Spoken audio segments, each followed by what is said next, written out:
डोडा की जो अभी की सूरत हाल ये है कि स्टेबिलिटी बनी हुई है और पूरी एडमिनिस्ट्रेशन, उसमें जो मेडिकल डिपार्टमेंट है, बाकी हमारे डिफरेंट डिपार्टमेंट में लोग जो इसके साथ जुड़े हुए हैं कोविड की मैनेजमेंट के लिए, सब अपना काम कर रहे हैं। और जो पॉजिटिविटी रेट है वो भी लो हुआ है। और इस दौरान पिछले एक हफ्ते में जो लॉकडाउन ईज हुआ है उसमें हमने पूरी कोशिश की है, स्ट्रिक्ट इंस्ट्रक्शन इशू की गई हैं कि लोग जो हैं वो बिहेवियर कोविड का पालन करें। और फ़ाइन इंक्रीज़ किया गया है, बड़ा इम्पोर्टेंट है कि लोग इस चीज़ को ऑब्ज़र्व करें, क्योंकि जैसे जैसे आपका लॉकडाउन ईज़ होगा, रिस्ट्रिक्शंस ईज़ होंगी, टेंडेंसी होगी लोगों की बाहर आने की, क्योंकि बड़े सारे ऐसे लोग हैं जो इकोनॉमिक एक्टिविटीज़ छोटी बड़ी से जुड़े हुए हैं, उनका जो निर्वाह है वो इसी पे डिपेंड करता है, तो उनका आना लाजमी है। लेकिन इसके साथ ही साथ लोगों का जो कोविड अप्रोप्रिएट बिहेवियर है उसका पालन करना बड़ा ज़रूरी है, क्योंकि हम एक ऐसी स्टेज पे आए हुए हैं यहाँ से हमें और इम्प्रूवमेंट चाहिए। ऐसा नहीं है कि हम फिर डिक्लाइन की तरफ बढ़ जाएँ, उसके लिए बहुत इंपॉर्टेंट है, ये रिस्पॉन्सिबिलिटी हर किसी की में जहन में होनी चाहिए। हमारे पास अभी एक्टिव केसेस जो हैं वो 1097 हैं, जिसमें से 35 ही ऐसे केसेस हैं जो इसमें हॉस्पिटल में ट्रीटमेंट ले रहे हैं, जिसमें से 24 हमारे जीएमसी डोडा में हैं, बाकी हमारे बाकी हॉस्पिटल्स में हैं, तो उनका अच्छे तरीके से इलाज हो रहा है। होपफुली वो भी सेहतयाब होकर वापस जाएंगे। बाकी बचे हुए लोग होम आइसोलेशन में हैं और उनको हम कॉन्टेक्ट कर रहे हैं, डेली बेसिस पर कॉन्टेक्ट हो रहा है। इसके अलावा उन्हीं की सहूलियत के लिए गवर्नमेंट ने 5 बेडेड पंचायत लेवल पर कोविड केयर सेंटर का आदेश दिया था, तो उस आदेश का हमने इम्प्लीमेंट किया है ग्राउंड पे। और फास्ट ट्रैक पे हर पंचायत में 5 बेडिंग्स और बाकी जो मटेरियल होता है, इसमें मेडिकल का कुछ मटेरियल है और बाकी चीज़ें हैं वो सारी इस समय इन प्लेस हैं। उस चीज़ को हमें कोशिश कर रहे हैं कि बड़े सुनिश्चित रूप से वो चलें। कल मैंने कुछ एरियाज़ का विज़िट किया था ये देखने के लिए कि क्या वहाँ पे एक पहली चीज़ तो फैसिलिटीज़ मौजूद हैं कि नहीं है। दूसरी चीज़ है जिनको उनको देखरेख करनी है, उसके लिए हमने panchayat level Covid management committees बनाई थी और उसमें पंच, सरपंच, आपके आंगनवाड़ी, जो भी गांव से जुड़े हुए लोग हैं जो वहीं पे रहते हैं वो उसकी मैनेजमेंट करें, ताकि एक ऑनरशिप हो उस सेंटर की कभी भी जब भी ज़रूरत पड़ती है, क्योंकि उनको पता है कि कौन सा पॉजिटिव है, कौन सा सस्पेक्ट है, उसको घर में रिक्वायरमेंट ज़रूरत है कि नहीं, तो उसको वहाँ शिफ्ट किया जाता है। अच्छी फैसिलिटी वहाँ क्रिएट की है और मुझे अच्छा लगा उनसे बातचीत करने में। कोविड जो मैनेजमेंट कमेटी है वो भी एंथुजियास्टिक है, उन्होंने अच्छी तरह उसको टेक ओवर किया है। सिमिलर इंस्ट्रक्शन मैंने थ्रू आउट डिस्ट्रिक्ट्स सभी मेडिकल टीम को और एसडीएम्स और इन सभी को दी है कि अपने अपने एरियाज़ में इन सेंटर को मॉनिटर करें, इन सेंटर को विज़िट करें। सेंटर खाली भी रहते हैं, कोई दिक्कत नहीं। बड़ी अच्छी बात होगी कि हमारे यहाँ कोई ऐसा केस ही ना आए, लेकिन अगर कोई केस ऐसा आता है तो उस केस को अच्छी तरीके से उसकी देखभाल वहाँ की जाए, ताकि वो वापस एहतियात होकर अपने घर चला जाए, उसको हॉस्पिटल आने की ज़रूरत नहीं है। इसके साथ ही साथ सिस्टम्स हमारे चलने चाहिए। डेवलपमेंट एक्टिविटीज़ के लिए गो हेड किया गया है और ये बड़ा एक इम्पॉर्टेंट एस्पेक्ट है, क्योंकि हमारी जो डेवलपमेंट पेस है वो स्लो नहीं होनी चाहिए। इसके साथ ही साथ हिदायत ये भी दी गई हैं, वो जो भी इम्प्लीमेंटिंग एजेंसी है, PWD है, PMDSY है, रूरल डेवलपमेंट है, और जो लोग इससे जुड़े हैं उनको इस चीज़ का पूरा पालन करना है। सोशल डिस्टेंसिंग, अपनी टेस्टिंग करवाने का हमने उनको कहा कि सभी का टेस्टिंग हुआ जाए, ताकि कोई ऐसा केस बीच में ना रहे जिसमें ट्रांसमिशन आगे पॉसिबल है। तो लोग अपना काम करें, लेकिन काम पूरी प्रिकॉशंस के साथ करें ताकि ये चीज़ आगे ना बढ़े। इसके अलावा बाकी चीज़ें स्टेबल हैं, हमारा ऑक्सीजन बिल्कुल स्टेबल है इस समय। हम और ऑगमेंट कर रहे हैं, उसके साथ ईरा के साथ बातचीत हो रही है, वो गंदों में एक हमारा प्लांट सेटअप हो रहा है। उसके अलावा डोडा में फर्दर ऑगमेंटेशन है, 750 का एक लग चुका है। होपफुली अगले हफ्ते 10 दिन में एक और 750 LPM का प्लांट भी हम स्टार्ट कमीशन करना शुरू कर रहे हैं। उसका कुछ मटेरियल अभी ट्रांजिट में है। उसके अलावा गंदों के अलावा भद्रवाह में भी हमने 1000 LPM का DPR सबमिट की है मेडिकल डिपार्टमेंट में। तो इन सबको देखते हुए एक पोजीशन अच्छी उभर के आ रही है। सिर्फ यही अपील है लोगों से कि ये लोग अपना जो कोविड है उसके लिए सतर्क रहें, अलर्ट रहें और सब चीज़ों का पालन करें। वैक्सीनेशन के लिए आगे हैं, वैक्सीनेशन के लिए हमने बड़ी टीमें मोबिलाइज़ कर दी हैं। हर जगह से, वो चाहे मीडिया हो, रिप्रेजेंटेटिव हो, सब अपनी अपनी तरफ से अपील कर रहे हैं लोगों को।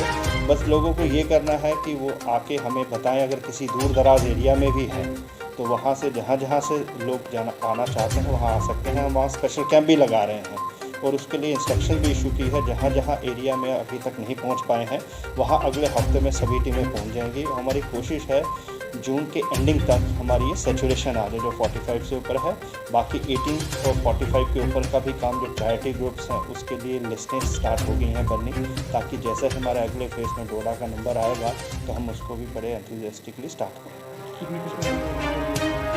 वैक्सीन की हमारी कल तक 64 क्रॉस कर गई थी, तो ये कुछ 10-15 दिन पहले 49 पे थी, तो इन 10-12 दिनों के अंदर 65 64-65 के करीब पहुँच चुकी है।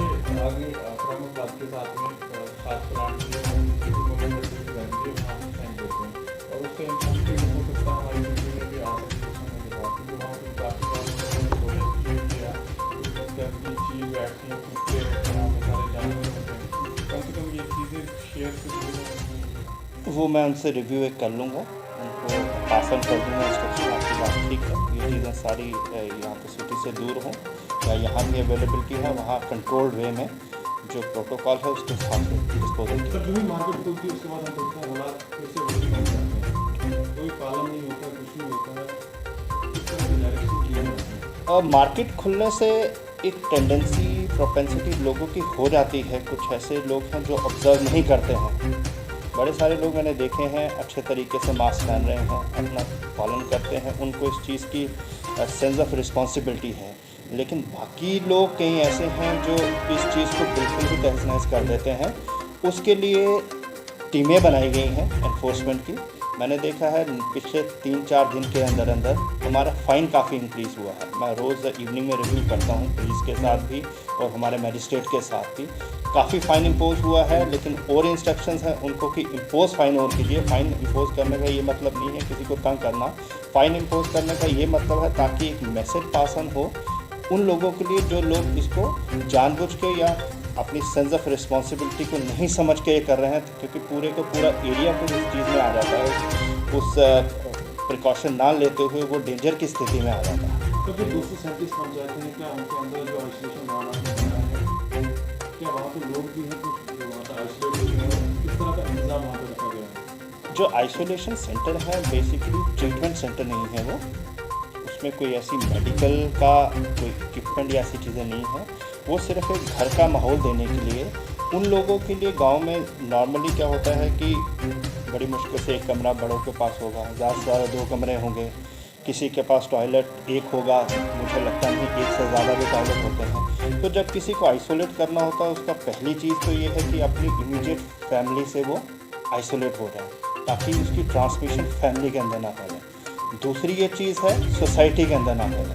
तो जब वो घर में एक ही कमरे में रहेंगे, जब उसके पास कोई साधन होगा नहीं दूसरे कमरे में रहने, तो आइसोलेशन फिजिबल ही नहीं है।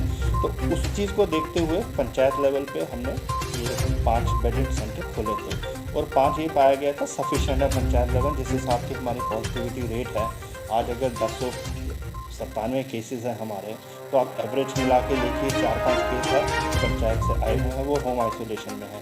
उनमें से कोई एक आधा केस अगर कोई चाहता है, नॉर्मली तो लोगों का यही होता है कि घर जैसा भी हो कोशिश करते हैं घर में ही रहें, लेकिन अगर ऐसी फैसिलिटी है, अच्छी फैसिलिटी है, हर जगह इंस्ट्रक्शन दी गई है। 5 बेडेड का है, वहाँ अगर पर्सन आता है कोई तो उसके लिए मैनेजमेंट कमेटी है, वो वहाँ रहेगा। पल्स ऑक्सीमीटर वहाँ पे है, कोविड किट है, बाकी दवाइयाँ हैं। नियरेस्ट मेडिकल ऑफिसर जो है उसके साथ लिंक किया है, सब सेंटर हो, NTPHC हो, PHC हो, उसका डॉक्टर अवेलेबल है वहाँ पे ऑल कॉल पे। दूसरा जो जहाँ मैनेज करती हैं आशाज, आंगनवाड़ी वर्कर, उनकी इस समय ट्रेनिंग चल रही है कि रैट टेस्टिंग किस तरीके से हो। मटीरियल वहाँ मौजूद करा दिया गया है, बड़ी जगह पे वो ट्रेन हो गई हैं। कल मैंने देखा एक जगह ट्रेन हो चुकी थी और बाकी जगह पूरा सिस्टम 2 में से जो मैंने देखा तो उनका एक शेड्यूल चल रहा है ताकि हमारा जो गांव के अंदर पंचायत के अंदर ही टेस्टिंग की फैसिलिटी हो और टेस्ट कराने वाले भी अवेलेबल हो, ताकि किसी को कोई सस्पेक्ट होता है तो उसको बड़ी दूर ना जाना पड़े, ना किसी टीम को वहाँ बुलाने की ज़रूरत पड़े। मीडिया की एक ऑप्शन जो मुझे बताया गया था कि उधमपुर में एक लगा था, लेकिन फिर बाद में यही पता चला क्योंकि दूर पड़ता था आपको, तो शायद उसका वो हो नहीं पाया, लेकिन यहाँ पे प्रायोरिटी ग्रुप की लिस्ट ऑलरेडी सबमिटेड है। और जैसे ही डोडा में 18 से 45 का आएगा, क्योंकि आप लोग सभी उसी कैटेगरी में फॉल करते हैं, 45 से ऊपर तो रेयरली मिलेगा, तो उसमें आपको प्रायोरिटी पे किया जाएगा, क्योंकि आपका सबसे वल्नरेबल, आपका एक वल्नरेबल ग्रुप है सबसे ज़्यादा। जिस तरह हम काम कर रहे हैं, आप काम कर रहे हैं, सबसे ज़्यादा हम अपनी बाकी चीज़ें पीछे छोड़कर पब्लिक में आ रहे हैं, पब्लिक को अपील कर रहे हैं, मैसेज प्रोपोगेट कर रहे हैं, तो आपको प्रायोरिटी पे किया जाएगा। सर, अभी जो मार्केट खुली ना, तो उसमें कुछ लोग बच चुके हैं, उनके लिए कोई गाइडलाइंस है? इसलिए रेडी वाले क्या गाइडलाइंस